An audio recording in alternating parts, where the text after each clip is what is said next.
Welcome to our new channel for Morningwood Farm. So in this first video, I'm going to show you guys what a typical morning looks like on the farm and just kind of show you the process of what we do here. And of course, more videos will follow. And I'm on my own today. The kids are inside. They just wanted to watch TV. And Mrs. Morningwood is at a baby shower. So we start our morning. We come out, we get the egg basket because we know that there are going to be some eggs out there for us. And I come into the side garage here, which, don't judge me, it's a mess. It's a disaster. And we come and we check on the babies. So currently we have 9 baby chickens that were hatched all within the last couple weeks here in the brooder under the heat lamps. They have to stay there for approximately the first 16 weeks of their life before they can actually go out and join the rest of the flock. Good morning, babies. Hello. Yeah, you all look like you're doing really good. Good deal. Let's grab one of these guys. Hello. Hello. Little nose touches. Little beak touches. This is our newest baby. Let me look at the wings. She is pretty interesting, actually. Her coloring is quite different from the rest of them, honestly. Most of them are black and white or yellow, or, we really don't know what breed they're going to be because we have 5 or 6 different breeds of chicken out there. So it's going to be interesting to see as they grow up, what happens there. Look at her. Yeah, sweet peeps.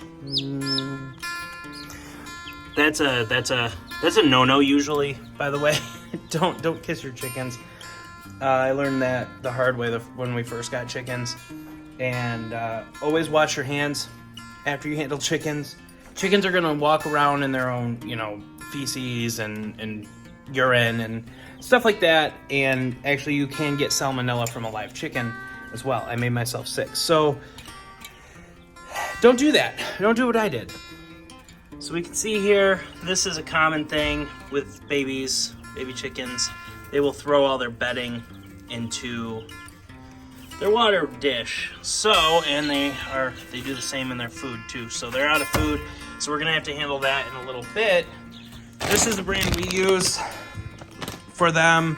The only problem is this was advertised as crumbles.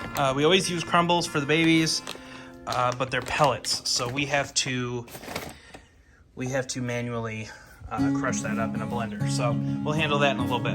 I'm a little later than normal. It's Saturday morning, November 6th, 7th. I don't know what the date is today. So these animals are probably going to be pretty upset with me. They don't like when we come out late. So we're going to see how this goes. You can see the old vegetable boxes that the last owner left here. And we have started working on some raised rows and some more boxes, things like that. This whole area is going to be raised rows with that pile of dirt there. So we got pretty lucky with this property. We're on approximately 5 acres and don't really have any neighbors. We've got the neighbors right there. Next door is just a cornfield on the other side. But we got pretty lucky. So approximately 2 acres is land and 3 acres is in the woods, which is exactly what I wanted, being that hunting season's coming up and the woods help. The deer are going to look for places to hide or roam. And we have seen a lot of deer come through here and turkey as well. So that helps with all that. And the whole goal of homesteading is, of course, self-sufficiency. And that's what we're after here on Morningwood Farm. So you can see one of the babies. One of the chickens is out. She is interesting, and I hope you can hear me well. It's a little windy here today.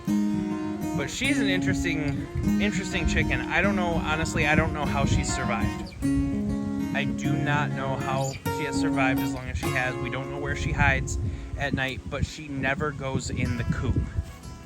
So, as I walk up here, I can tell they are very upset with me. Hi, babies. Good morning. We do let the chickens free range. It's better for them. It's better for their health, their emotional health, their physical health. Hey, Snape. That's our big boy. But free ranging is just all around better for them, for their, you know, all their health. They knocked the board down on the.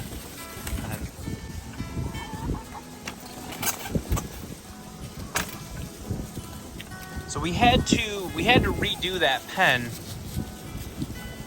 when we got here because it was just falling apart, and as you can see, it's not doing too well now either.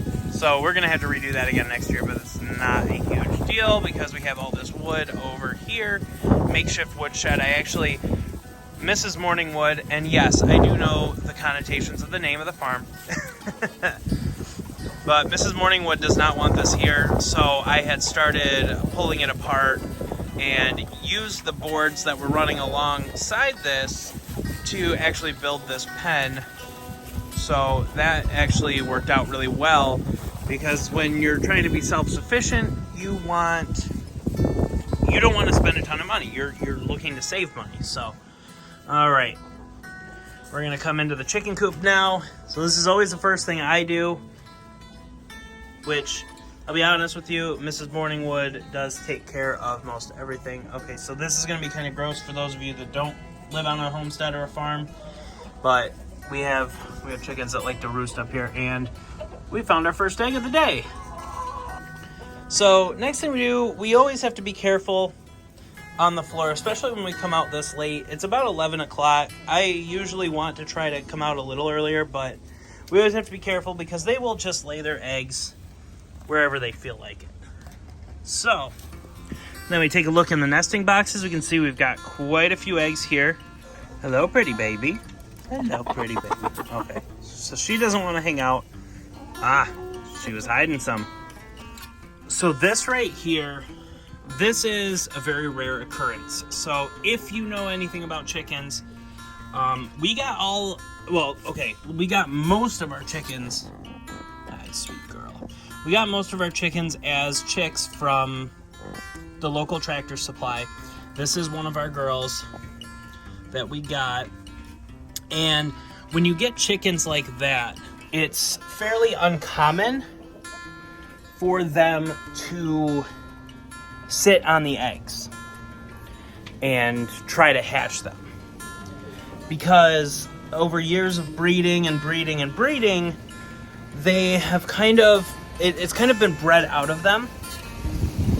So it's extremely uncommon to see that in a store-bought bird. But she's done it, and that is how we have those 9 babies in there. And we noticed last night when we were locking everything up and giving everybody love and cuddles and whatnot, that, see, they just lay them wherever. They just, it's the most random stuff in the world. Hi, Snape.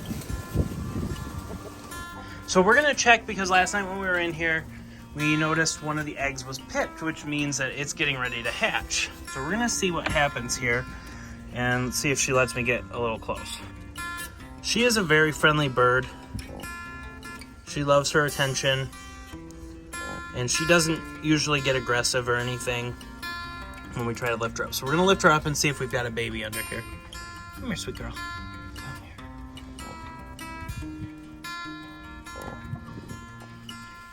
Come on. And look at that.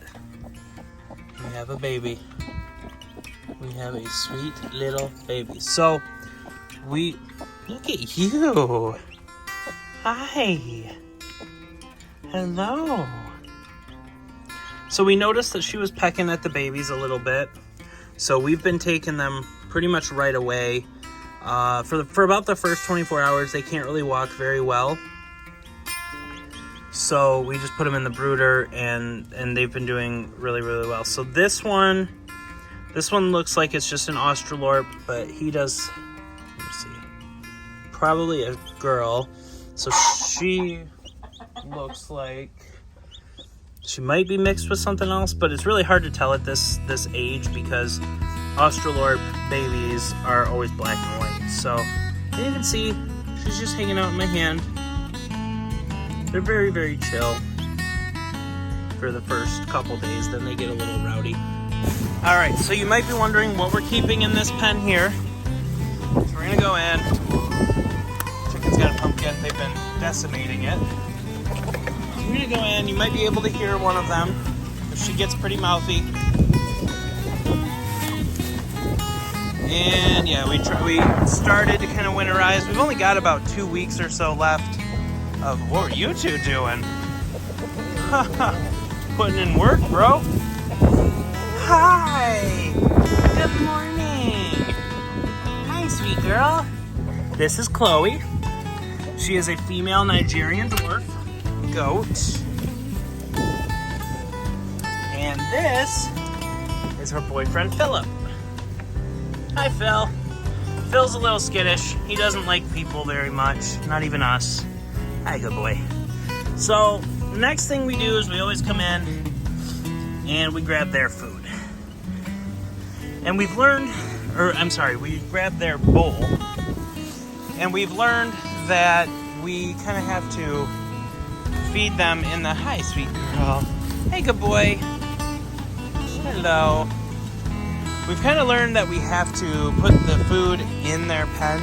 We used to leave it out, but the chickens will eat a lot of it. So that's not fun. And of course she sees us walk away with her food bowl and she gets really mad because she thinks we're not ever gonna come back, which, okay, we've never taken her food bowl and not come back. So here we've got the goat food, which definitely needs to be replenished here. Gonna do that this weekend. And we just take a scoop out of the big bowl.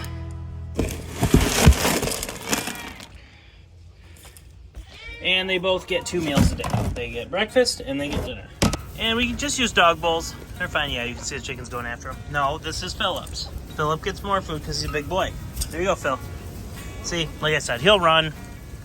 Then he'll get mad because he doesn't get food because the chickens eat it all. And that's about it. That's about it for a morning on the farm as far as what we have right now. Hey, big boy. We have approximately 50 chickens. We did do meat birds this year. We have our supply for the winter, so we don't have to worry about that until next year. So next year we'll probably do a video on meat birds and showing you guys how to raise them, butcher them, all that fun stuff, you know, within what I can show on YouTube. So thanks for watching, guys. I'm gonna get these eggs up to the house and get the baby in the brooder, and of course show the kids the baby because they act like they've never seen a baby chicken before when another one is born. So we'll talk to you guys on the next episode, and I greatly appreciate you guys watching. Thank you.